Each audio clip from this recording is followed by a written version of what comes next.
There is a quite famous story about a young man named Derek Redmond. He was born back in the late 1960s. His parents had immigrated to England before he was born. And as he grew up in the 70s and 80s, Derek loved running. And he was encouraged in that by his father. Would take him around, get him some trainers. Derek ended up winning the British championship for the 400 meter 4 times, setting the British record in the meantime.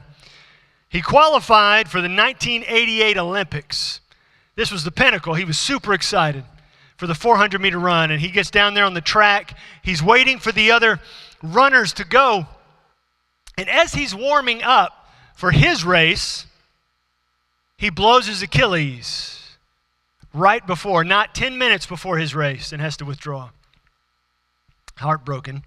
Over the next few years, Derek has 5 surgeries to try to get ready for the 1992 Olympics. And he just makes it. He qualifies. He makes it to the 1992 Olympics for England, running the 400 meter. He runs the opening heat, does good. He gets to the quarterfinals and actually runs the fastest time in the quarterfinal. And he's lining up for the semis, and he's ready. He's geared up. His body feels really good after all those surgeries, and he starts running that 400 meter. And just shy of the halfway mark of that race, he hears a pop, and his hamstring completely snapped in half. You can actually go and watch the video. And he immediately hobbles up, slows down, and drops to the track. He looks around and watches the other runners finish the race. And he makes a decision in the moment that he's not just going to withdraw from this race. So he stands up with a split in half hamstring, and he starts shuffling and hopping and hobbling as best he can to try to finish this race. Because in his mind, he's going to make it around. But he also knows his body from previous injuries that this is going to be the last time he does this. And he's not going to just leave the track. And he's having a real hard time getting around the track. And as he's going and he rounds that last curve, you can see a guy in the background. There's a kind of, kerfuffle. And this guy leaves the stands, breaks past the security, and he comes up next to Derek and puts his arm around him. And it's Derek's father, Jim. And Derek begins to cry into his father's shoulder as his father helps him around the track.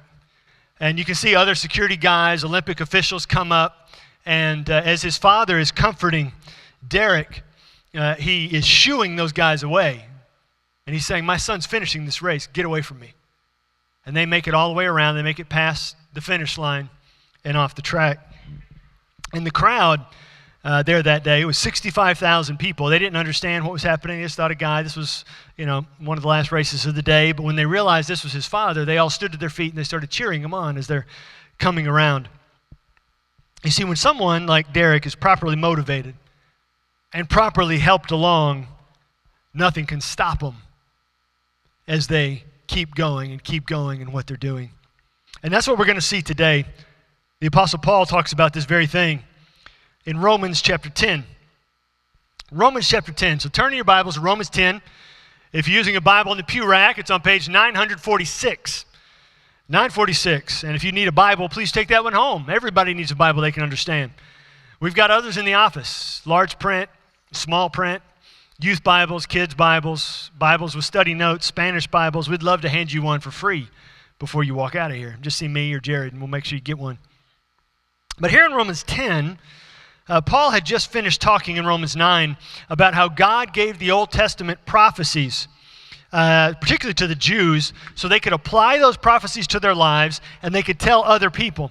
But instead of doing that, applying the prophecies and telling other people, the Jews started thinking that they were special simply because they had the prophecies. And Paul says that's not what it's about. He says having the prophecies, that doesn't save you. What saves you is having faith in God's gracious gift of Jesus' death and resurrection. That's the only thing that saves you. That's how he finished Romans chapter 9. And then he begins in Romans 10. Look at verse 1. This is what he says. He says, brothers, my heart's desire and prayer to God for them is that they may be saved. So even though in Romans 9, Paul had said, there's going to be a whole bunch of Jews, even though they have the prophecy, they're not going to believe in Jesus. It was prophesied in the Old Testament that they wouldn't. He said, but still, he says, my prayer, my heart's desire is that they would believe. Just as it is for everybody. He wants everybody to believe. Paul is constantly sharing the gospel. And he wants these people especially. Look at verse 2. He says, for I bear them witness that they have a zeal for God, but not according to knowledge. So they were zealous religiously, but he says zealous for the wrong thing. They thought they could earn God's favor. And Paul said that's not how to do that. Belief, faith, is the only way for God's favor. The only way to heaven is by having faith. Look at verse 3. For being ignorant of the righteousness of God, that's God's salvation, and seeking to establish their own righteousness, their own way of salvation, they did not submit to God's righteousness. For Christ is the end of the law for righteousness to everyone who believes. So they did not apply God's prophecies. They did not apply God's plan of salvation. They tried to earn their own salvation.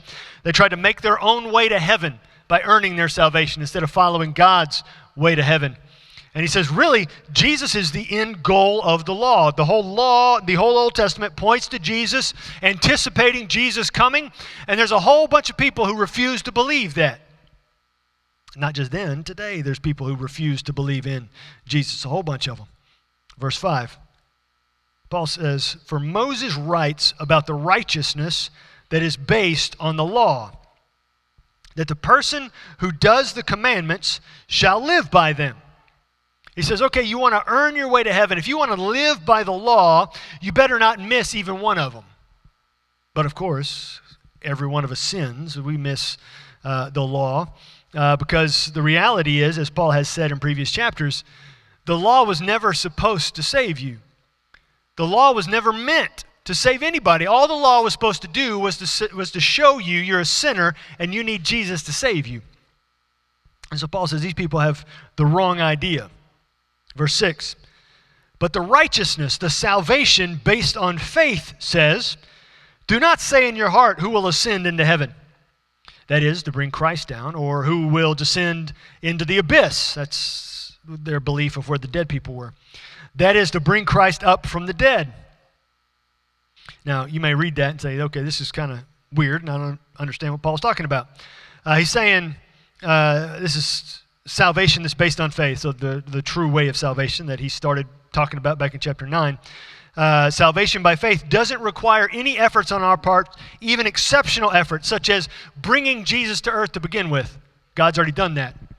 Or raising Jesus from the dead. God's already done that. We can't do it. That's the only way to salvation is by believing in Jesus coming, living, dying, and raising. Paul says you can't do it. Only God can do it. Salvation requires God's efforts and not our efforts. He did all of the work for us. We just have to believe. Verse 8. But what does it say? The salvation that comes by faith. He says, the word is near you. It's in your mouth and in your heart. That is the word of faith that we proclaim. Because if you confess with your mouth that Jesus is Lord and believe in your heart that God raised him from the dead, you will be saved. So this is what salvation by faith does say. It's readily available through believing in your heart, through confessing with your mouth.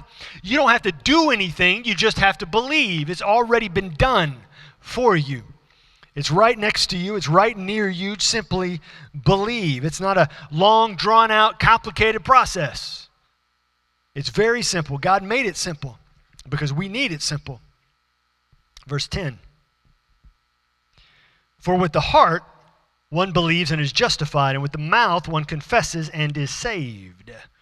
Now, we're justified. That means to be made right before God.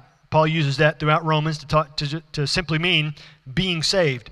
So he has here in verse 10 two parallel phrases that mean the same thing. You believe in your heart, you're saved. You confess with your mouth, you're saved. You're acknowledging, both with your belief and with your words, that Jesus is the Lord. He is the Son of God, coming, dying for your sins, raising so you can live after you die. He says that's what salvation is. Look at verse 11. For the scripture says, everyone who believes in him will not be put to shame. Now, Paul quoted this verse at the end of the previous chapter, verse 33 of the previous chapter. So he's already quoted this verse, and now he's just quoting a little section of it. Everyone who believes in him will not be put to shame. There's no disappointment in believing the gospel. You believe the gospel, you confess with your mouth, believe in your heart, you will be saved. There's no disappointment because heaven is what we receive. Heaven is what is guaranteed. Now notice, this is something Paul's going to build on, that word in that verse. He says everyone. It's not limited to one person or another person. It is available for everybody. Verse 12. For there is no distinction between Jew and Greek, for the same Lord is Lord of all, bestowing his riches on all who call on him. For everyone who calls on the name of the Lord will be saved. Now he introduces this idea that he's already been talking about now for several chapters, that everyone, there's no distinction between Jew and Greek, which the Jews had always believed there is. They've got a special place. They got first in line to heaven simply because they're Jews. And Paul's now been talking since chapter 8 that that's not the case. The only way to heaven is by having faith in Jesus. Not because of where you came from, not because of who your parents were or your lineage is. It's simply by believing in Jesus. He says there's no distinction between Jew and Greek. There's no cutting the line. There's no favoritism. We're the same. Same Lord is Lord of the Jews, Lord of the Gentiles. You just have to believe in Jesus, on all who call in the name of the Lord. That verse 13. Paul says this a couple of different times in Romans. It's also in the book of Acts. It's a quote from the prophet Joel. And the Jews reading this would have known that. Everyone who calls on the name of the Lord will be saved. But to them, they had been taught that verse, meaning it's just for Jews. Everyone who is a Jew who calls on the name of the Lord. And Paul, by quoting this verse from the prophet Joel, is saying, you guys, if you go back and actually read it, it's not everyone who's a Jew who will be saved. It's everyone in the world who calls on the name of the Lord will be saved.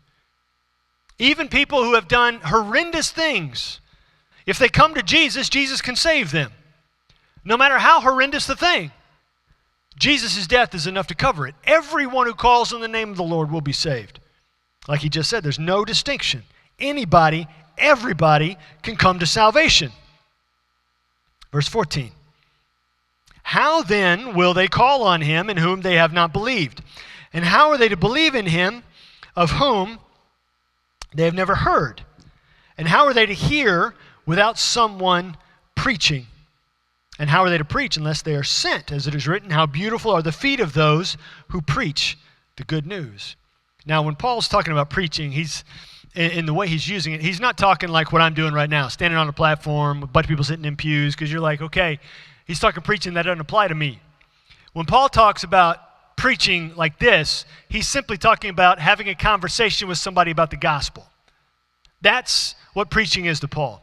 Having a conversation with somebody, it could be like this, to a group of people about the gospel, or it could be one-on-one, having a conversation about the gospel. So Paul says, God sends messengers with the gospel, which he did. Go and make disciples of all nations, Matthew 28.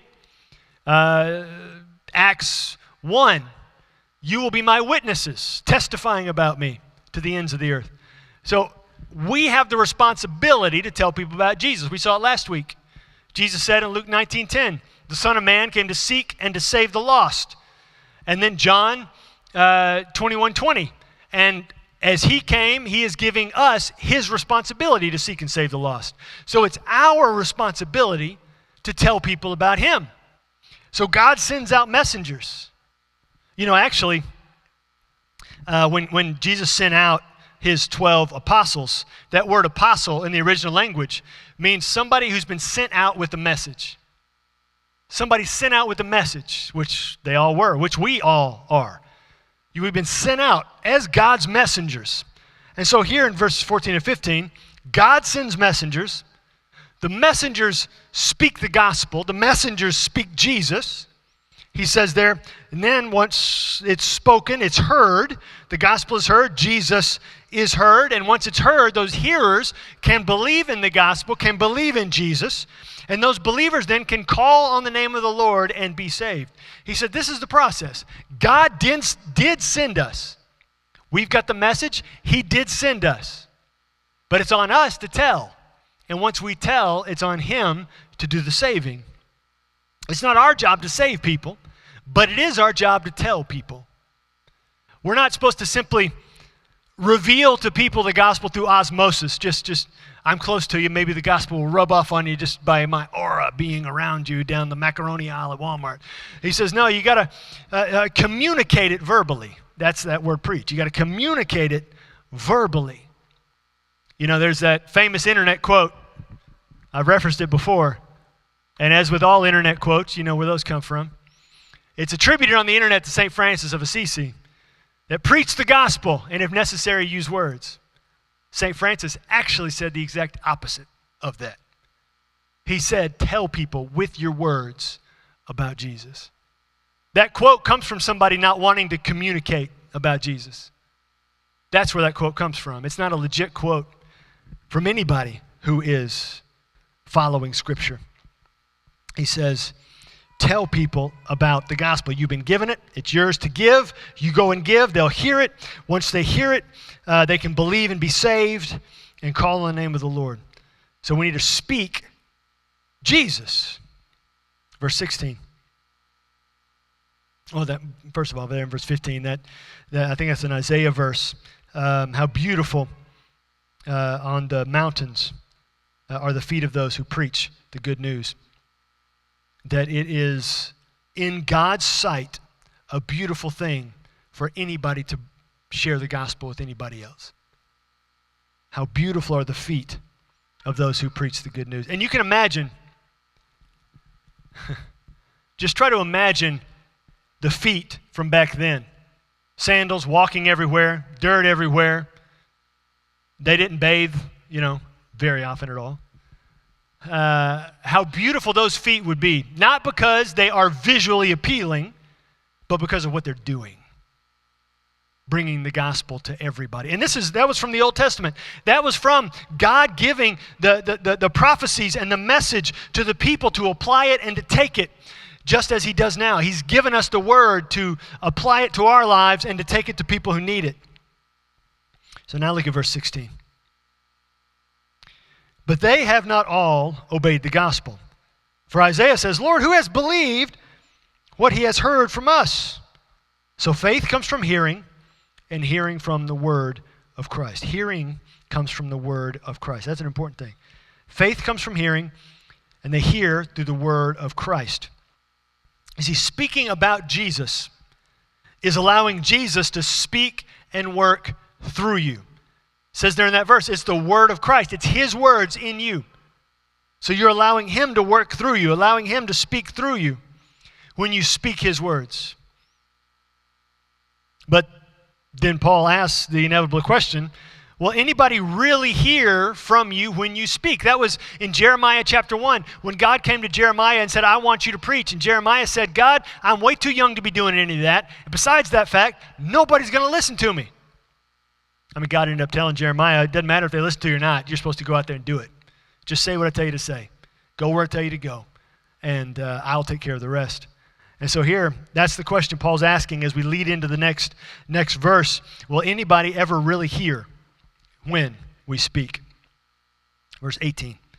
But I ask you, have they not heard? Indeed they have. For their voice has gone out to all the earth, and their words to the ends of the world.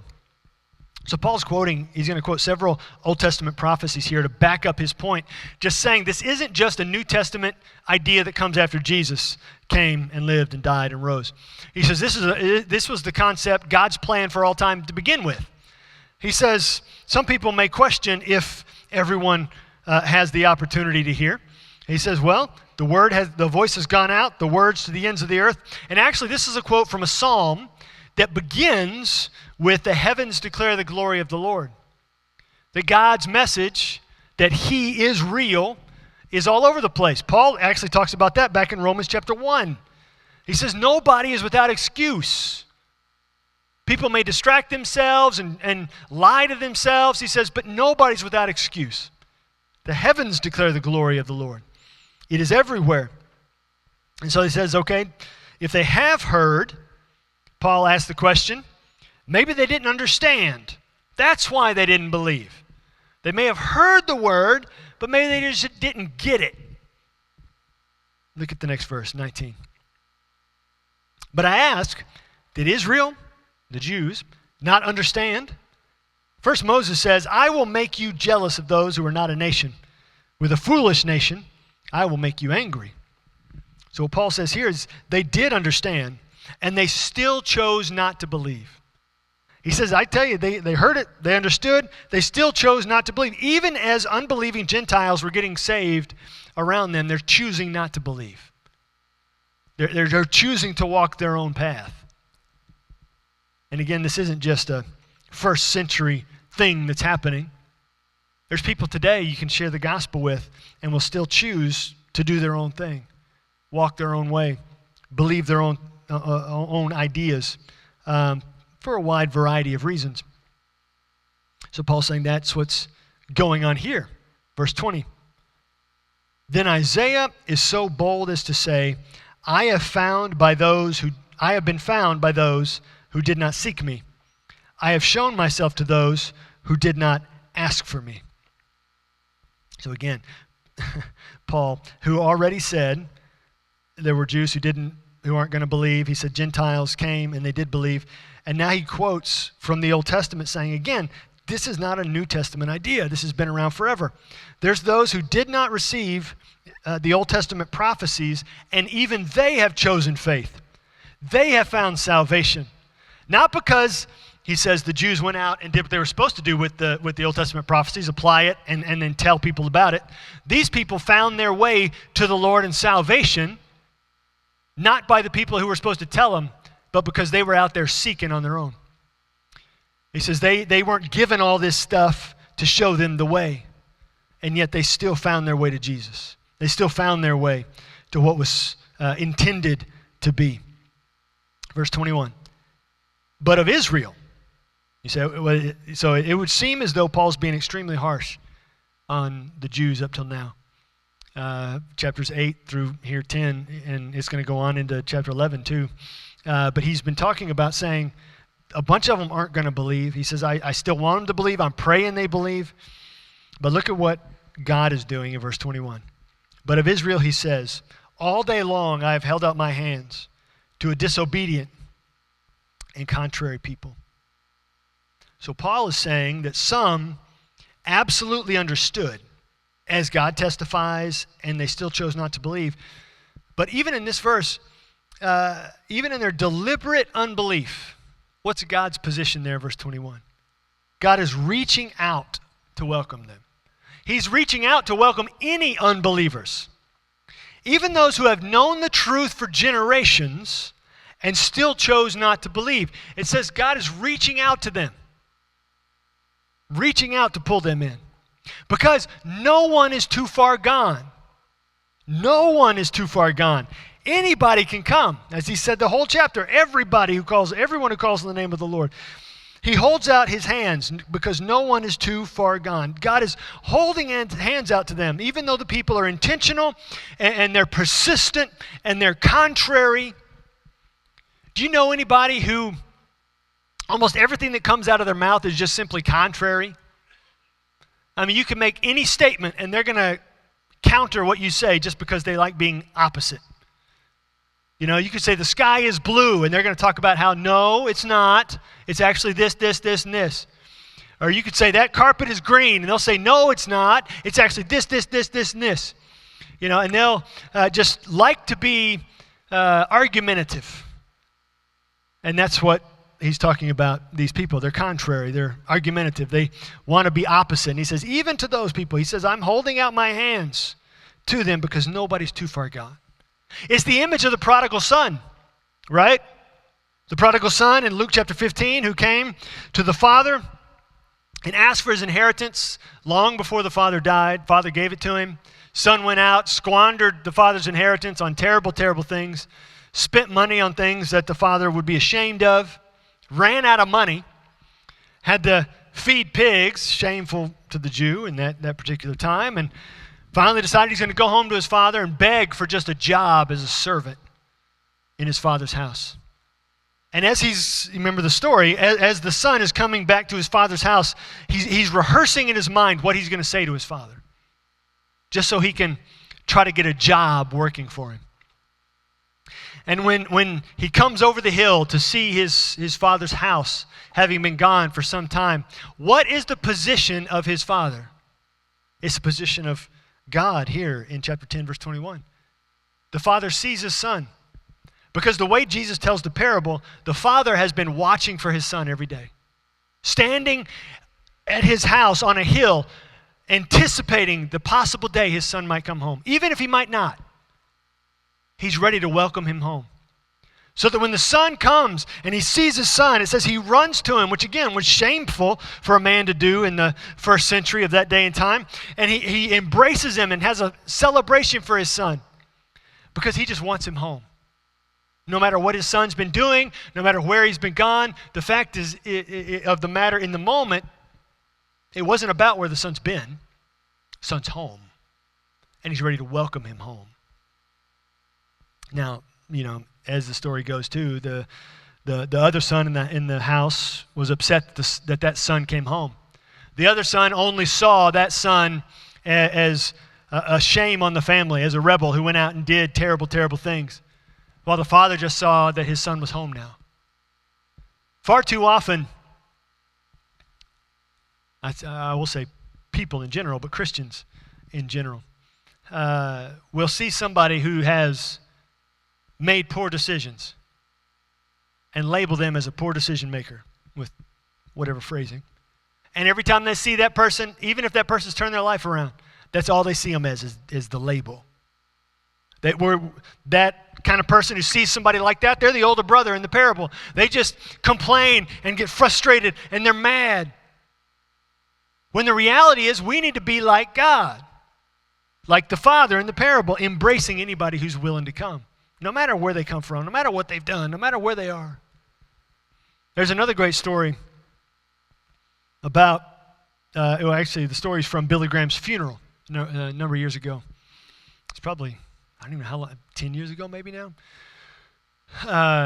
Each of Billy Graham's kids got up at his funeral and told stories. Well, one of Billy Graham's kids, his daughter Ruth, had made some poor decisions. And she was dating this one guy, and her whole family was hesitant about this relationship. Thought this wasn't a good deal. Well, she thought she knew better than everybody. So she quickly married this guy and discovered, she says within 24 hours, she knew this was bad. And he was turned abusive, and she ended up leaving him after a couple weeks. And she was across country from where her parents were. Her parents lived on a mountain in, I can't remember, one of the Carolinas. And so she was going to drive from where she was with that abusive man to her parents. And she did what the prodigal son did. On that journey to her parents' house, all she's doing is anticipating the conversation because they had all told her not to do this. And so she's anticipating what they're going to say, what she's going to say, how she's going to get through this. And the way she tells the story at the funeral, you never want to disappoint your father. Never want to disappoint your mother. But when your father's Billy Graham, you really don't want to disappoint him. And she knows she's done that. She says, so she's, and that second day is she knows she's going to see them that day. She says, her heart starts racing. And she pulls onto the mountain. She gets close to their house, and she turns into the drive. Her heart's beating out of her chest. And she doesn't know how this is going to go, if she's about to get chewed out. She says as she is pulling up to the house, her father's waiting. It's the image of Luke 15. He's waiting in the front yard. No telling how long Billy Graham's just been standing there. He's waiting in the front yard. She gets out of her car, The only thing he says as he hugs her and is crying, he says, welcome home. I love you. That's all. There wasn't, I told you so. There wasn't, you never should have done that. You should listen to us. It was welcome home. I love you. You see, no one is too far gone. If you're still here, if anybody is still here, they're not too far gone. God's infinite love is infinitely patient and gracious and merciful. And so anybody can come to Jesus. But you want to know something else? In Ephesians chapter 5. If that's who God is, he's infinitely gracious, he's infinitely merciful, he's infinitely loving and patient and forgiving. Paul tells us in Ephesians 5, he says, therefore, be imitators of God. So if God is all those things, and we are supposed to be, like he said back in Romans chapter 8, we're supposed to be coming more like Jesus every day, and he says outright in Ephesians 5:1, be imitators of God, then we are supposed to be infinitely patient and infinitely loving and infinitely gracious and merciful and forgiving. We're not supposed to have a cap on how much we forgive, on how much we love, on how much mercy and grace we offer. We're supposed to be infinite in how much we give because he is to us. Paul tells us also, you love because God loved you first. He loved you first. And he's infinitely patient with you. So we ought to be the same with everybody else. We ought to never give up on somebody coming to Jesus. No matter who they are, how far they've gone, how much they've done to you, how much they blast on social media. We ought to never give up on somebody coming to Jesus. And so we need to keep speaking Jesus to everybody. Keep speaking Jesus to everyone. And keep praying the gospel for everyone. Without fail, without falter, without hesitation, no matter where they are or what they're doing, or where they may find themselves in the middle of. They may be the prodigal son, and they're wallowing in the pigsty, and they're spending their money on terrible things that dishonor God, and they're living their lives that way. But that's not on us to call them out for that. It's on us to love them and show them and bring them to Jesus. Speak Jesus and pray Jesus and show them the way back to Jesus. Show them the way back to Jesus. Bring them to Jesus. Keep speaking Jesus to everybody. Keep praying the gospel for everyone. And then the inevitable hard question is, how often do you speak about Jesus? How often do you speak about Jesus? You know, you speak about what you think about. So how often do you speak about Jesus? How often do you think about Jesus? If we're supposed to be speaking Jesus to everyone, demonstrating Jesus to everyone, how often do you speak about Jesus? How often do you think about Jesus? And for whom do you need to be praying today? Praying the gospel for everybody. Who is it who has wandered so far away they need to come back? And again, that's not the type of deal that, and this is none of your Sunday school classes do this. This is only other people. They'll say, we need to pray for so-and-so because they did this, this, this, and this. But the intention behind saying that is to say how bad the person is and not necessarily the prayer. Again, that's not y'all. That's other people. Nobody in this church does that. It's everybody else. Trying to rip somebody else down in the process. You know, there are those who are genuine and sharing needs, but sometimes the truth of the situation is sometimes we all do that. We share negative news about somebody else, not because our true intention is love and prayer, but because sharing negative news about somebody else makes us feel better about us. Can you believe so-and-so did that? So-and-so did this. I saw this. I saw them out doing such and such. Did you see on social media what they said on the thing? I went down in the comments 3 days past, and I saw the thing, and they said this, and then this guy said this, and oh man, it was good. That's not honoring to Jesus. But if we're being genuine and honest, we can speak Jesus over that, speak Jesus into that, pray through that situation. We need to examine our own hearts, because just as much as everybody else needs Jesus, I need Jesus. You need Jesus. We need to check ourselves in those moments. What is my true motivation in this?